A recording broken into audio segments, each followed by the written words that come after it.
All right, welcome. In this session, we're going to pull back the curtain on one of the most fundamental skills for understanding your own mind, learning to listen to your inner monologue. Think of this as a clinical lesson where I'm going to give you the same tools an experienced therapist uses so you can start hearing your own thoughts in a completely new way. So here's our game plan for today. First, we'll talk about that invisible voice in all our heads. Then we'll get specific and define what we call automatic thoughts. After that, the really practical part, how to actually listen in. We'll even cover what to do when those thoughts are hard to find. And we'll wrap up with a simple practice session you can start using immediately. Ready? Let's dive in. Okay, so first things first, we have to start with the absolute core principle of cognitive therapy, and that's the powerful, undeniable link between what we think and how we feel. Really getting this connection is the first major step toward having some real influence over your emotional life. I think we've all been there, right? You're just going about your day, everything seems fine, and then, bam, your mood just tanks. Or maybe a wave of anxiety just washes over you. You look around for a reason, but nothing's happened. Well, that exact feeling is what we're here to unpack. The answer, and this is the interesting part, is almost always hiding in plain sight, in a place we're just not trained to look. And here it is. This is the big idea, the one that changes everything. The situation itself, the thing that happens, is actually neutral. It's the meaning you give it, your split-second interpretation, that creates the feeling. This single insight is the bedrock of all cognitive therapy. Okay, so if these interpretations are the real drivers, what do they actually sound like in our heads? That brings us to our next section, where we're going to put a clinical name to this inner voice, the automatic thought. So there's the clinical term for it, an automatic thought. And I want to be really clear, this isn't some weird or unusual thing. It's a totally universal human experience. We all have this quiet stream of thinking running in the background of our minds, usually just below the level of our main focus. Our job here is just to learn how to tune into that frequency. So what are these thoughts like? Well, for one, they're spontaneous. They just pop up out of nowhere. They're also incredibly brief and fleeting, like a flash. They're often in a kind of shorthand, not full, eloquent sentences. Sometimes they're words, other times just an image.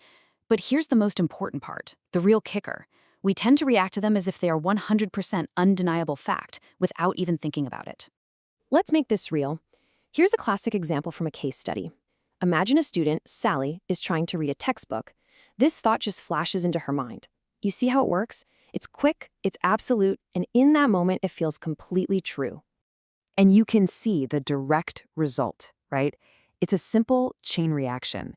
That thought, I'm such a dope, well, it leads directly to a feeling of sadness. Notice how specific that is. The content of the thought creates the specific emotion. Okay, let's try another one, just to show how this works with different emotions. Imagine someone has an interaction with their partner, and this is the thought that pops into their head right after. And see? The result isn't sadness this time, it's anger. It's the exact same process we just saw, but a different thought creates a totally different feeling. It really shows you that direct cause and effect relationship we're talking about. All right, so that's the what. We've got the theory down. Now let's get into the how. This is where we shift from just understanding the concept to actually acquiring the core clinical skill of identifying these thoughts in your own life. Here's the whole model, laid out nice and simple. Let's walk through it together. Step 1, the situation. Someone is just sitting at a park watching people walk by. Step 2, the automatic thought that pops into their head is, I'll never be like them. And step 3, the immediate emotion that follows is sadness. It's a clean, clear chain of events. And this, right here, this is the master key. I'm not exaggerating. This is the single most important question you can ever learn to ask yourself. The moment you feel your mood shift, you pause and you ask, what exactly was just going through my mind? That question is the bridge from the feeling you're aware of to the thought that caused it. You know, in the therapy world, we actually have a special name for the thoughts that show up right when your emotions spike. We call them hot cognitions. They're hot because they're linked to that intense, in-the-moment feeling. Learning to catch these is like catching lightning in a bottle. It's where the most important work gets done. Now, I know this sounds straightforward, but let's be real, it's not always that easy. Sometimes you'll ask yourself that key question, and all you'll get is silence. That's totally normal. And that's why every clinician needs a toolkit for those moments when the thoughts seem to be hiding. And if that happens, I want you to know this is the most common roadblock people hit, especially at the beginning. You feel the emotion, you ask the question, and crickets. It can feel really frustrating, but I promise you there are proven ways to get past this. So what do you do then? Well, this is where we pull out the therapist toolkit. For instance, you could try to heighten the emotion by asking yourself, where am I feeling this in my body? Or you could try to visualize the scene in vivid detail, like you're replaying a movie in your head. You can even ask a different question like, what did that moment mean to me? Each of these is just a different angle to try and get to that core thought. Okay, this next part is absolutely crucial.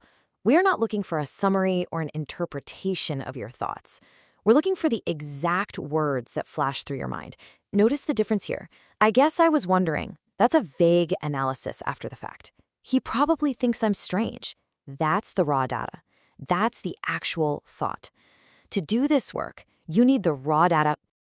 Okay, we've laid the groundwork. We've defined our terms. We've even looked at some of the advanced tools. Now it's time to put it all into practice.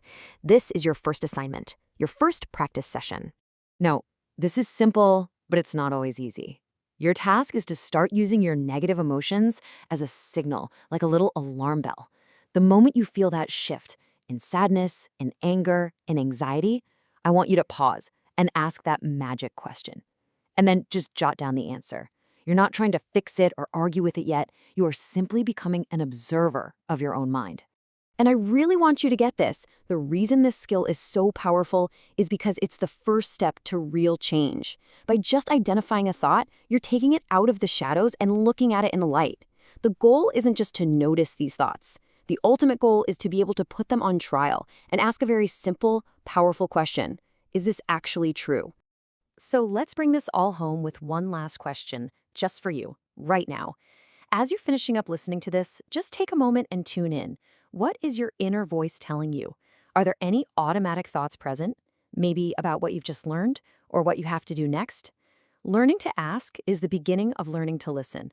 And learning to listen is the first step to changing the conversation inside your own head.